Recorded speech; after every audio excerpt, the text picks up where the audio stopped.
Range মানে signal কত দূর যাবে সেটাই হচ্ছে range. How far must signal travel.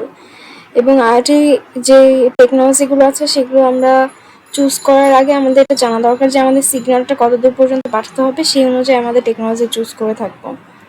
So IT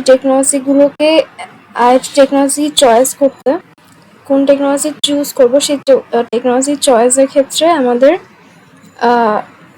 রেঞ্জটা খুবই ইম্পর্ট্যান্ট। ছোট রেঞ্জের ভেতরে ব্লুটুথ ইউজ করা যাবে, কিন্তু যদি বড় রেঞ্জ হয় তাহলে আমাদের সেলুলার বা লরা ইউজ করতে হবে। এই জন্য ইনডোরের ডিপ্লয়মেন্ট এবং আউটডোরের ডিপ্লয়মেন্টটা ডিফারেন্ট হয়ে থাকে, কারণ রেঞ্জ ছোট নাকি বড় সেটা বুঝতে হবে এবং সেই অনুযায়ী টেকনোলজি চুজ করা। Short range generally tens of metres হয়ে থাকে, মানে কয়েক 10 মিটার, সেটা হতে পারে 10 থেকে 50 মিটার পর্যন্ত, কারণ তার ভেতরে হচ্ছে ব্লুটুথ ইউজ করা যেতে পারে। এখন দুটো এক্সাম্পল হতে পারে, একটা ওয়ার্ড আর একটা ওয়্যারলেস। ওয়ার্ড হলে সিরিয়াল কেবল ইউজ করা হবে আর রেঞ্জ যত সেটার ভেতরে, আর না হলে ব্লুটুথ রেঞ্জ সেই অনুযায়ী রাখতে হবে ওয়্যারলেস হলে, এবং ভিজিবল লাইট কমিউনিকেশন ইউজ করতে হবে, হয় ব্লুটুথ আর না হলে ভিজিবল লাইট কমিউনিকেশন, আর না হলে সিরিয়াল কেবল ইউজ করতে হবে। কিন্তু শর্ট রেঞ্জের ক্ষেত্রে যেটা হয়, শর্ট রেঞ্জের ক্ষেত্রে আমরা ডিস্টেন্স নিচ্ছি টেন্স অফ মিটার, ওয়ার্ডও নিতে পারি ওয়্যারলেসও নিতে পারি। ওয়্যারলেস হিসেবে ব্লুটুথ আর হচ্ছে light communication, visible light communication আর সিরিয়াল কেবল ইউজ করে থাকি। কিন্তু এটা আইটিতে অনেক লিমিটেডভাবে ইউজ করা যায় শর্ট রেঞ্জটা, মানে এটা আইটির জন্য বেশি একটা ভালো না, এটা ইম্যাচিউর ফর প্রোডাকশনের জন্য ইম্যাচিউর হয়ে থাকে। মিডিয়াম রেঞ্জ হচ্ছে কয়েকশো মিটার হয়ে থাকে, tens to hundred of metre. So hundreds of metre হচ্ছে ডিস্টেন্স মিডিয়াম রেঞ্জের ক্ষেত্রে, আর টেন্স অফ মিটার্স হচ্ছে শর্ট রেঞ্জের ক্ষেত্রে। শর্ট রেঞ্জ হচ্ছে tens of metre, medium range হচ্ছে হান্ড্রেডস অফ মিটার। আর মিডিয়াম রেঞ্জের জন্য হচ্ছে আমরা ওয়াইফাই জিগবি এই রেঞ্জে ইউজ করে। মিডিয়াম রেঞ্জের জন্য ওয়্যারলেস হিসেবে ইউজ করবো ওয়াইফাই IEEE 802.15.4, এখানেও 802.15.4, বাট এখানে 4-এর পরে জি নেই, এখানে জাস্ট 4-এর পর জি তারপর ডাব্লিউ ব্যান্ড লেখা। আর ওয়ার্ডের ক্ষেত্রে Ethernet, narrow band PLC, Ethernet আর ন্যারো ব্যান্ড PLC।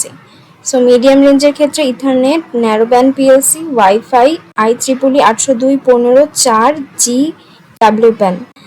আর নর্মাল শর্ট রেঞ্জের ক্ষেত্রে ব্লুটুথ ইউজ করব, ভিজিবল লাইট কমিউনিকেশন আর হচ্ছে সিরিয়াল কেবল। লং রেঞ্জটা 1 মাইলের বেশি হয়ে থাকে, মিডিয়াম রেঞ্জ কয়েকশো মিটার হয়ে থাকে, আর শর্ট রেঞ্জ হচ্ছে টেন্স অফ মিটার হয়ে থাকে।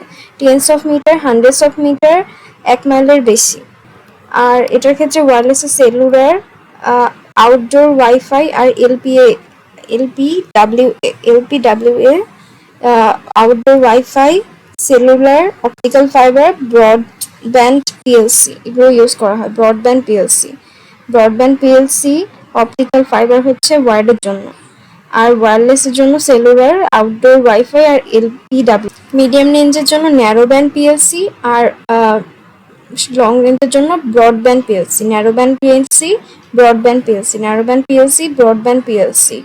এটার ক্ষেত্রে নর্মাল ওয়াইফাই ইউজ হয়ে থাকে, আর এটার ক্ষেত্রে আউটডোর ওয়াইফাই ইউজ হয়ে থাকে। আর শর্ট রেঞ্জের ক্ষেত্রে ব্লুটুথ, ওয়াইফাই না। এবার দেখবো যে আমরা ডিপ্লয়মেন্ট কিভাবে করব। ডিপ্লয়মেন্টের ক্ষেত্রে মানে যদি অবাস্তব একটা ভাবি যে আমরা আইডিয়াল কন্ডিশন আগে থেকে যেটা ধরে রেখেছিলাম, ম্যানুফ্যাকচারাররা ঠিক অতটুকুই রেঞ্জ দিয়েছে, মানে রেঞ্জটা পারফেক্ট আসছে, কিন্তু রিয়েল ওয়ার্ল্ড কেসে সেটা সম্ভব না। রিয়েল ওয়ার্ল্ড কভারেজ রিকোয়ারে, রিয়েল ওয়ার্ল্ডের ক্ষেত্রে রেডিও প্ল্যানিংয়ের প্রয়োজন হয়, ফিল্ড সার্ভের প্রয়োজন হয়, ইন্টারফারেন্স, নয়েজ, অ্যান্টেনা ডিজাইন, পাওয়ার, এনভায়রনমেন্টাল চেঞ্জেস, এই সব কিছুকে কনসিডার করে রেঞ্জ ডিসাইড করতে হয়, এবং রেঞ্জ চেঞ্জ হতে পারে এই সব কিছুর উপর ডিসাইড করে। Radio planning, field survey, interference, noise, radio planning, field survey, noise, antenna design, power, environmental changes, antenna design, power, interference, noise, antenna design, radio planning, field survey, radio planning, field survey, so ideal condition আর manufacturer ranges এই জন্য normal কেসে equal হওয়া actually possible না real world কেসে। সেক্ষেত্রে real world কেসে এই সব কিছুকে আমাদেরকে বিবেচনায় আনতে। শর্ট রেঞ্জের ভেতরে শুধু ব্লুটুথ পড়ছে, মিডিয়াম রেঞ্জের ভেতরে ওয়াইফাইয়ের কিছু অংশ, আর হচ্ছে জিগবি 802.15.4 জিই, আর শুধু 4 পর্যন্ত একটা, আর পিএলসি একটা। আর লং রেঞ্জের ভেতরে ওয়াইফাই এর কিছু অংশ, আর 2G 3G 4G 5G এগুলো। আইটি কমিউনিকেশনের ক্ষেত্রে ফ্রিকোয়েন্সি ব্যান্ড কাকে বলে? ওয়্যারলেস কমিউনিকেশনের জন্য যে একটা রেঞ্জ অফ রেডিও ফ্রিকোয়েন্সিকেই ফ্রিকোয়েন্সি ব্যান্ড বলে। একটা রেঞ্জ অফ রেডিও ফ্রিকোয়েন্সি যেটা ওয়্যারলেস কমিউনিকেশনের জন্য অ্যালোকেটেড থাকে সেটাকেই ফ্রিকোয়েন্সি ব্যান্ড বলে। ফ্রিকোয়েন্সি ব্যান্ড হচ্ছে একটা রেঞ্জ অফ রেডিও ফ্রিকোয়েন্সি যেটা ওয়্যারলেস কমিউনিকেশনের জন্য অ্যালোকেটেড থাকে। সো আইটি কমিউনিকেশনের ফ্রিকোয়েন্সি ব্যান্ড কাকে বলে? যেটা ওয়্যারলেস কমিউনিকেশনের জন্য বরাদ্দ থাকে এমন রেডিও ফ্রিকোয়েন্সির রেঞ্জকে ফ্রিকোয়েন্সি ব্যান্ড বলে।